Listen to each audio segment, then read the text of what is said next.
what Razor's doing. They're going to go over towards the Skyhook side. Probably going to have, a couple contestants over here, maybe 2 or 3 teams in the vicinity. So you're going to see them scouting out again on the open days. Things get a little bit crazy. Teams do things that are unexpected, and you can see that right now. Another team is contesting exactly where Team Razor wants to go, and it looks like another team with Predator Trails, and they're going to take the big building here, which is typically the priority building. So we'll see what kind of loot they get and how fast they want to take this fight.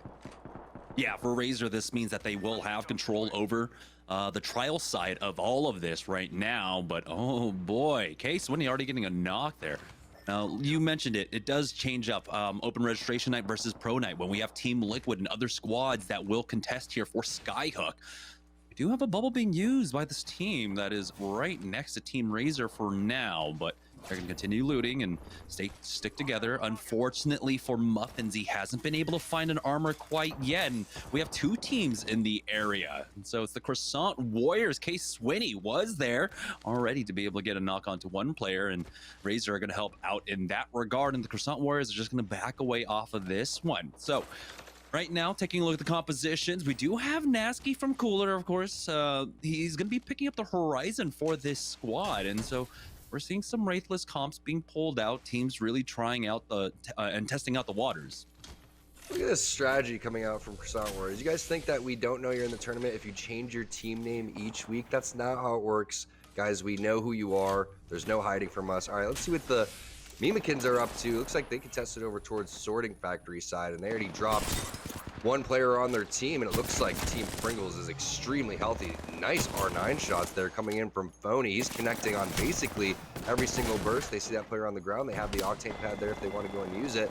And that's going to be all she wrote for a Kekdu on top. And it looks like they should be able to finish off this last player, but Fury takes a little bit of damage. Presto's going to have to come around with the flank, and he's going to be able to get the loot back up and get Phony back up as well. So Team Pringles making sure they're not getting third-partied, because it's a time where teams will start to rotate. So you're going to have to try to hit a Phoenix, maybe some medkits over here if you're Phony, and try to reset. Also, Crypto's going to be able to scan and see which teams are in the vicinity. So it should be pretty easy to try to fend off these third parties. If we take a look at the zone, looks like it's going to be more over towards the north side. All these teams are going to be rotating from the fragment area, and those 2 chokes are going to be extremely valuable.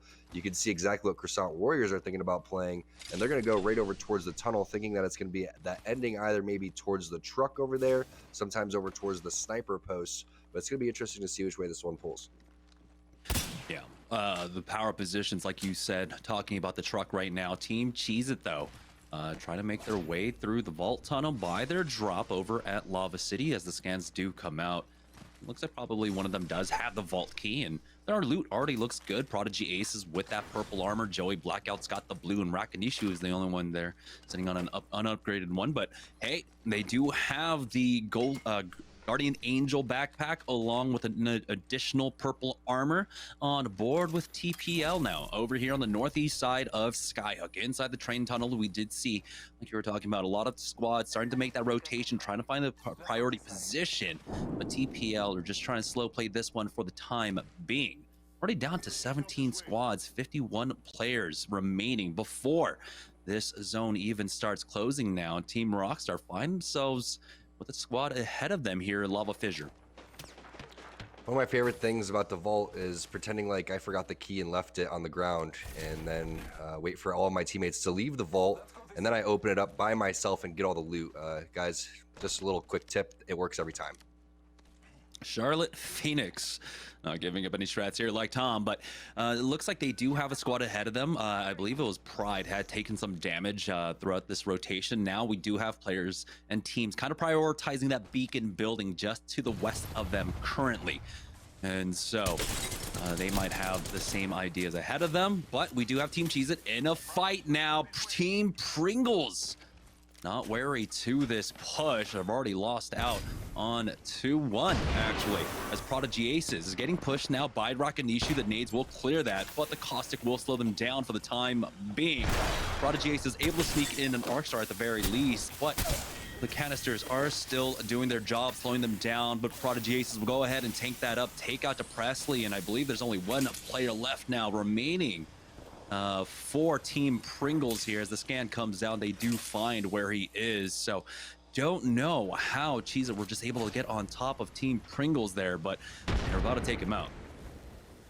And here's the battle for a lot of these rotations and these chokes that we're talking about as we take a look at CLT and what they're up to. Bronzy gonna be popping a Phoenix kid over here. And I think when they made their team comp change, I forgot what Bronzy was playing originally, but then he switched on over to Bloodhound, and that's when they had their huge pop-off game. So this looks to be the composition that they're going to be running. The medkit is going to be popped over here as we see what Team Razor's doing. Again, fairly healthy off their loot path from Trials and Skyhook, like you were saying, Jamerson. That's the key, is to get that building so you can make that rotation. Looks like there's a team in this building, or maybe the donut in Lava Fissure. Is the flank is going to come through. The bubble is still in hands. If they want to get aggressive on this, they can advance the rock in front of them and throw the bubble, or possibly defensive bombardment. But it looks like they're just going to kind of play it back, get some scans and get some more information before they want to go and do something. There's also a jump pad in front of them too, so counter scan comes out from that team, and they're fairly separated, so they're trying to decide how they want to go and approach this from the Team Razor side. And Muffins with just a gray armor is going to have to go and maybe pick up this blue and try to get the kill when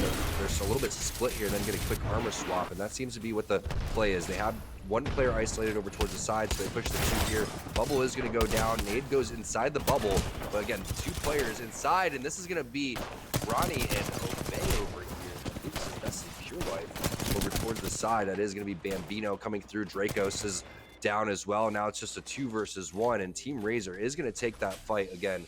Really nice job finding out which players to go and push.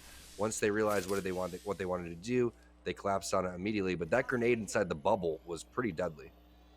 And they lost out on their Gibraltar throughout all of this. They will be able to recover the banner, but we did see Rockstar were in the area, but they'll have the res right in front of them as well. And surprisingly enough, no teams in the area to try and punish this. We'll see, though, if this res does call some teams over.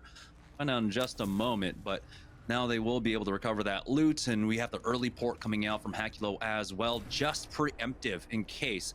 Now they're pulling out the armors, and so they are going to be in a decent spot, but we know that this ring does pull away slightly, and it's going to start favoring more over towards Countdown, and we're going to see those positions being played. 15 squads, 45 players remaining as we head into round number 2 of this map currently. Back on board with Pringles, so Phony was able to live throughout all of that on the crypto, be able to pick up his team and get that instant res as well. No banners camped, and they are right back into this. It was extremely close, but they do survive for now. They will be able to craft throughout all of this as well, so they'll be able to get back up on their feet. Cheez-It have made their way already over to Frag East, but they are meeting some resistance here, Dom. Yeah, all these teams over towards the fragment side are going to have to fight or take different routes, because there's only about 3 or 4 entryways from this side. So Team Cheez-It, while they are getting shot at, there's going to be another team waiting in the wings over towards the side over here. We know that, I believe it was CLT, was a little bit more further advanced. We have Croissant Warriors, who we know is going to be playing inside the choke, and they're not too far away, probably about 300, 400 meters from where this zone probably is going to end up ending. So a lot of resistance going to be over here. The further they can get inside, the better at this point, and that's why the pings are coming down over here. And once they can get to some sort of high ground or some sort of choke, expect them to try to play this over here, especially with plenty of ammo in the R301. And that is going to be Team Pop-Tarts taking over the epicenter high ground and trying to get some kills over here. Very common, and Lucas looks like he's just on the prowl. They do see these 3 players in front of them. We have the player outlines, but Lucas does have the sense over here, and the pings are getting popped. So looks like they both spot each other, and we'll see if they end up fighting here. Yeah, we'll see if Impulsive Dream has that Bloodhound ultimate ready to use for this fight, but they have to be careful with squads like you mentioned, Charlotte, Phoenix being in the area. Cheez-It not too far off themselves, but they might have their hands full. There is a squad playing over here inside the diner building of Frag West right now. As the scan comes out, it was the other way until Prodigy Aces makes the call. We're gonna lurk on up. He does have that R301 out, hits 96, cracks the Gibraltar. And he does survive for the time being, but here comes the scans from Cheez-It. They want to get on top of this squad, but the fight between Pop-Tarts and whomever is here, it's going to be TPL Agni, going down as Team Pop-Tarts are taking some damage from a defensive bombardment, but they've got 2 knocks already, also along with that thirst onto Chumongo, and they got 2 players out of that. I don't know where their third went, but Pop-Tarts were able to get a nice engagement upon them, get 2 KP, and clear out a little bit more of this side of the map. I know where the third went. He's pulling a Ronnie right now. Probably going to bust out the Tomcat Rat Cam eventually and find out exactly where that player went. But this zone continues to pull as we were anticipating. So we'll see which players are going to value certain spots. It looks like they're trying to get a little 3-2-1 action. Too bad it doesn't have a Kraber right now. That R301, not going to be able to rip a player from that type of distance. But they have no idea that they're even being looked at, Jamerson. He's got 398 damage as well, and this isn't a position that they could punish. I would have really valued just trying to get the additional damage and try to evolve that Evo shield, but hey, patience. That's what Team Razor can definitely pull out here, and right now they have to play the positions because we can see that ring. It's pulling away from Countdown, and it's either going to be over by the car that we mentioned earlier on that's along the mountainside, or maybe even over by that sniper post. And so the positions are going to be very important here. Razor have great loot to work with, and so they really should try to bank on trying to make it into the late game. Yeah, they're just going to continue to play edge. They have the scan, and they're just going to mosey on up. You see a lot of the pro teams, once they play edge, they always keep their back towards the zone, and that forces teams that are outside the zone coming in, they get gate kept. But it also makes sure that you're not getting sandwiched and that you're one actually doing the sandwiching, and then you're just going to force all the pressure and all the fighting in front of you and kind of play a little sneaky game over here as we see what the rest of these teams are up to. Again, looks like Cheez-It is going to be one of the teams electing to take the choke like we were talking about, which is going to cause a lot of kind of attention on their side. They have a lot of different angles to hold down. You can see Joey Blackout's focusing on one area over towards the southeast. Rakinishu is holding more over towards the east side. And then you're going to have Prodigy Aces on the opposite side watching more of the north side. So a really nice spread there, but it's all going to be about making sure that you fall back to that Gibraltar if you end up in trouble. Falling back is Team Razor. They're trying to make a push onto Team Rockstar for the time being, using the defensive bombardment as well. And so they know there's a squad ahead of them. They still need to recover throughout all of this. Hakulo will have his portal. And so if they want to try and rotate maybe more towards the north here, they can, but looks like they're just backing away from this one for the time being. There's still 15 squads alive, plenty of opportunities for third parties, and they don't like the looks of this fight. And so I like that they are slowing this one down.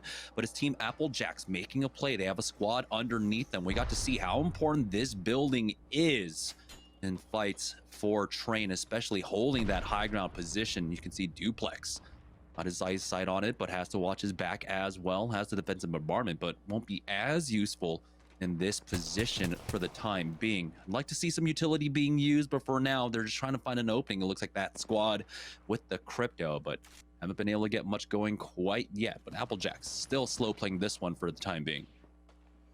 Love to see Aves just throw his bounce pad in there and troll them all and make them bounce around like ping pong balls. But one grenade would change everything. But I don't think anyone from Applejacks right now has any type of utility. If they just chucked one grenade on each side, this team would be absolutely done for. They'd be able to get armor checks as well. No initial damage coming through. And the way that this team is playing, you'd have to assume that they're fairly scared and most likely weak in terms of the armor game. But as soon as that happens, it looks like some possible third parties were coming in. But we do have a fight happening over towards the side. Nice damage coming in for Rakinishu. Nice grenade coming in from Joey Blackout as well. They already have 2/3 of this team down. Take a look at what the rest of the squad is doing. Prodigy Aces is keeping an eye on the north side. They know they have the numbers advantage. It was a 2v1 down there on the south side as Joey Blackout is looking to finish off this Gibraltar. He's got that EVA 8 out, hitting for the blue, playing around the bubble, not getting quite the damage that he wants, and he will ultimately fall down. So Prodigy Aces has to turn around Rakinishu now to try and take the 1v1 here up against them, and they lose out on Joey Blackout. Nacho picks that one up, and now Rakinishu hunting after him, will be able to finish him off, but this puts Cheez-It in a pretty tough spot here. But in this fight over by the connecting tunnel from Skyhook, we do have the Croissant Warriors still holding out on this choke. They've lost a lot of HP, still need to recover. The third party is keeping them alive for now. You can see Team Cruelty going down. Midnight Sun will be thirsted by Nasky there, and they'll be able to utilize that caustic barrel from another squad to just recover all of that loot. Team Applejacks, though, still in this holding pattern over here by Train, not pulling the trigger quite yet, as Duplex does take some damage. There is a third party here, as you can see the scans coming out as well, and you can see why Team Applejacks are playing this one so patiently. Good old Midnight, one of my favorite players that I used to play with back when it was Complexity, Annie, Midnight, and me, that was our little rank squad. So shout out to Midnight. Now we see what Team Applejacks is up to, and they're playing this high ground as the zone did continue to pull. But it pulled more over towards the train side. Big shots coming in from Bronzy.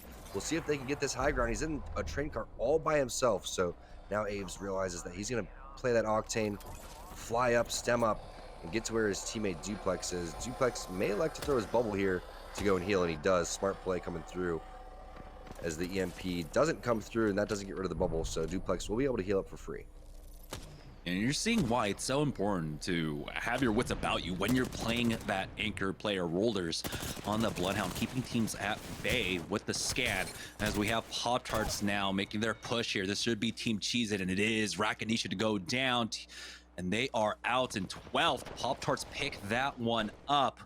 It was just unfortunate not being able to fully recover there as Rockstar make their push. They're on top, taking nades down. It's a 1-for-1 exchange. This might mean Team Razor come in for the third party. We knew they were in the vicinity, but Team Rockstar will be able to get that team fight win. Crummy is still bleeding out on the ground. No one has taken advantage of it quite yet. Speaking of that sniper post that we were talking about early on, we have a Horizon here. This might be Nasky trying to make a play on it. Case Swinney with that Spitfire. He's just an attack helicopter at this point with the Horizon. They do trade down though. Blight picks that one up, but Croissant Warriors will live to survive will survive for now, but they're in a tough spot. They're getting fired from either angle here. On the north side of this tower is Rambo. Will full heal up. We'll see if they get Nasky up though. The angle is there for Team Pop-Tarts to try and pop him as he goes for that res. That was a pretty funny fight going in from Nasky. It looks like they're going to absolutely lose that based on what his screen was looking like. He goes, he's knocked, he tries to fly back down, but his own grav lift pushes him back into the caustic gas. It ends up working out for him as we... Oh, I thought that was going to be a three-person snipe right there, but Pride only connects on one of them. Now the flank's starting to come through, and all of these players are just lined up for CLT. Shelly, first player to go down. Mercy looks like he wants to get involved as well. He could bubble on this corner if he wanted to. Applejacks are right above them as well. As you can see, they are prepping that defensive bombardment just in case, but Applejacks don't see any trades from the CLT side, and so they bide their time on that one, and that was a good call. Not too much damage was even done towards Charlotte Phoenix here as Rockstar are making their move now, running out in the open. The bubble will fall, and Kenny goes down now as Pop-Tarts in an amazing position. No teams pressuring them whatsoever. You can see the unrelenting pressure of a Spitfire with the purple mag. Crummy and Kenny will ultimately fall here as Pop-Tarts looking for more kill points. Applejacks turning around onto Charlotte Phoenix though, it looks like, as they are well in that fight. Mercy, the first one to fall as the scan comes out from Rollers. He pushes up. That's the 3v2 advantage for Team Applejacks. They get the knock onto Bronzy and will finish off Pride. Charlotte Phoenix to fall here in top 5. And Applejacks will pick up all this loot. So red Evos going around for all 3 players as well. They're pulling out the additional armor swaps as Team Pringles are trying to come in for the third party, but they don't find the timing on that. And oh no, the knock Aves picks up that Craver to slow them down. I don't even know if he's even in a recoverable position. Looks like this is going to be that sniper post ending that we were talking about, Jamerson. Applejacks is trying to play these crates. They're going to have to gatekeep over towards that left-hand side. We'll see if Aves can connect with some more awesome Craver shots over here, but he is getting hit over from the side by, I believe that is Croissant Warriors, still holding the high ground. Still have more teams over towards the choke, where teams are rotating over towards that fragment side. 10 seconds before this one closes, so they're going to have about 20-30 seconds to figure out where exactly they're going to set up. Hopefully there's some more action that happens over towards the side, and at this point, all you're trying to do is not be the center of attention right now. Unfortunately for them, it looks like Croissant Warriors wants to focus more southwest. Yeah, Croissant Warriors have the southwest, but over on the southeast side, that's going to be Pop-Tarts trying to put a stop to Applejacks at this point. And so they got to be careful playing the rocks, but it looks like they do have a low ground position to play off of. Rollers gets a knock, and it looks like it's all Team Pringles who are the center of attention like you were talking about, Tom. And Applejacks now will have an easier road ahead of them. They have this small angle to work off of as well, trying to find an opening with that Craver. He's got 3 shots left in it. It was Aves, and now they might be the ones in this, of course, with their in the crosshairs of both of these squads now. Nades coming in as they're trying their best to juke around it. They've already used the bubble, and every bit of utility is being thrown down upon them right now. Rambo will take out Rollers, and it looks like it might be a Pop-Tarts and Croissant Warriors 3v3 finish in the end. We got another minute before this ring closes, and no team really wants to try and take the initiative here. They're just trying to find the kill points in a safe manner. Lucas will, though. He's going to go and use that portal. Nice play from Lucas to add aggression over here. Croissant Warriors is going to love this because now they have an opportunity to put pressure on both times. Nasky going to go take the high ground right there. And looks like he's looking for some more ammo, possibly going to go and take even some more aggressive routes if he wants to. But because he's not playing Wraith, looks like he's just going to try to clamber back up and get out of there. I believe they were able to get Rollers back up, and they do. You can see 3v3v3 right now. High ground in the favor of Croissant Warriors, but they are going to have to make their way down towards the low ground. We'll see what type of pings they put down and exactly where they think that they're going to go. You can see that little crevice, that ledge about 50 meters in front of them looks like where they want to play. And this is the difficult spot now. Oh, Aves connects there, getting the knock at a very valuable time. 5 seconds before the ring even starts closing. Now Port is going to be taken here by Aves. He does have to fall back, and it looks like it might have just been a little bit of an error there and was not trying to get too aggressive. He's got 1 shot left in this Kraber with the R9, so he does have close range fighting capability in this final 3v3v3. The unfortunate thing is that Team Pop-Tarts, they have basically the slower side of the circle. They're gonna try and bide their time and wait for Applejacks and Croissant Warriors to start off the fight. And look at the discipline coming in from Team Pop-Tarts as well. Looks like they're going to not even peek, which is the smart play, because as soon as you peek, you take about 150 damage over towards the side. Impulsive Dream has a battery, so he's going to go and hit that one. Looks like he also has his ultimate too, so expect him to pop the Beast of the Hunt. A lot of scans are going to come through as Pop-Tarts is still focusing over towards that left-hand side. Croissant Warriors have made their way down to the low ground and are playing the ledge directly in front of them as Pop-Tarts now just waiting because they were on the slow side like you were talking about. Punches coming in through as Aves does have to reload, but now Pop-Tarts realize the situation. They see the third-party opportunity, and they're going to take it. Yeah, now it's just one last player remaining here as, again, these Octane pads are making it a little bit difficult to finish it off, but Team Pop-Tarts will take the win.